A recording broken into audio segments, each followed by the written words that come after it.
everybody, Dutch Sense here. 5:04 p.m. Central Time on Wednesday, October 8th, 2014. And I've got you over here on the Sims page. This is the Tropical Floater page, which keeps track of all the tropical cyclones usually occurring around the world. Normally they've got a pretty good handle on all the different storms. And I want to draw your attention to Typhoon VONGFONG.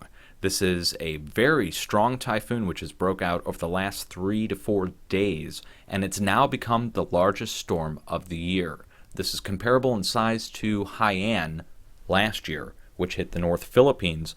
This is the Philippines right here. This is Taiwan, and these are the shores of China. So we're looking at a very large storm. Category 5 now, wind speeds 145 knots, 150 miles an hour, let's say. So we're looking at very strong sustained winds and gusts upwards. And that's going to stay at Category 5 for the next 2 days. And projected forecasts show it's going to knock down as it hits cooler air coming in from the northwest. And let me back this out here and show you a greater view of the region. Up here is Japan. You can see the track they're having it go now. It's going to go right over Okinawa here and then break northeast, go over South Japan, just like the previous Typhoon Typhoon, and it blew right over Tokyo, dropping a foot of rain, 100-mile-an-hour winds. That was just 4 days ago. Now, another one on the deck coming north, and let's hope that it does hit that cooler air. Let me go ahead and animate this up here. Let's see. We'll look at the shortwave infrared first. While that's loading, let me just tell you guys, this is a phenomenal storm in itself. It is, like I said, the largest of the year, but when you see these super typhoons break out, they're very unpredictable. As you'll remember last year, they said it was going to die out before it hit Philippines. It was going to go down in speed and intensity. However, it did not. It stayed right at that Category 5, Category 4 level and was a record breaker. Now this one, luckily, you can see the flow coming in here from the northwest. That's much cooler air, and it's going right over Japan. So that's going to keep it to the east shores of Japan, but the power of the storm itself will push right along up the coast. I mean, what is this? Let's say 1,000 miles across from one point to the other. And that's no exaggeration. We're literally looking at a 1,000-mile wide storm, maybe a little less if you want to go down to the center of the storm, maybe 800 miles wide, but very, very big.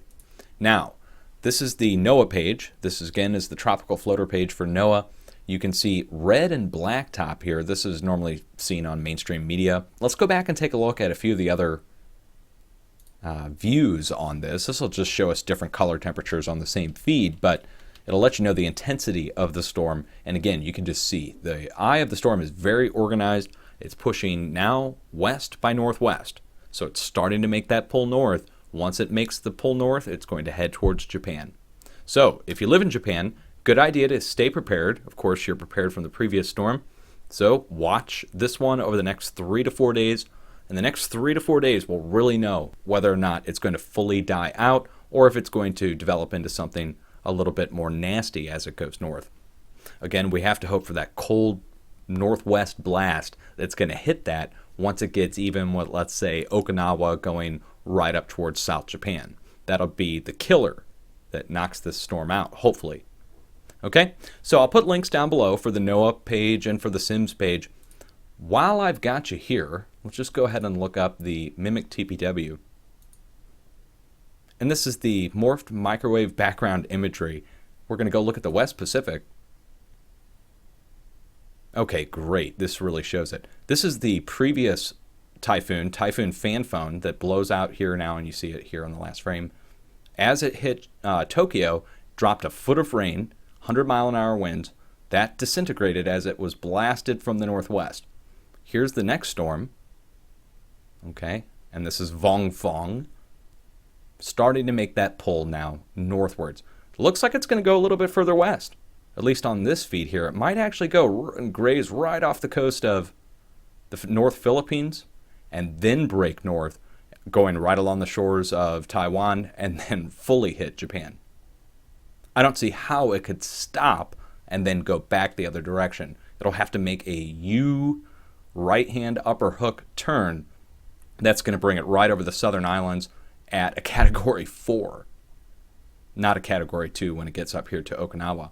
There's no way around it. I would say Category 3, Category 4 going over Okinawa, then it will die out once that cold blast, you can see it rolling in here, once that cold blast hits more of the center of the storm. Okay?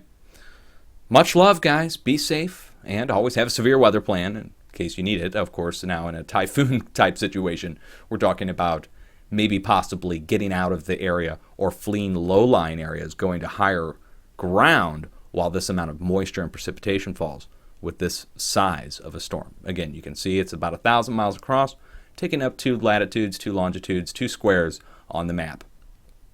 Cheers, guys.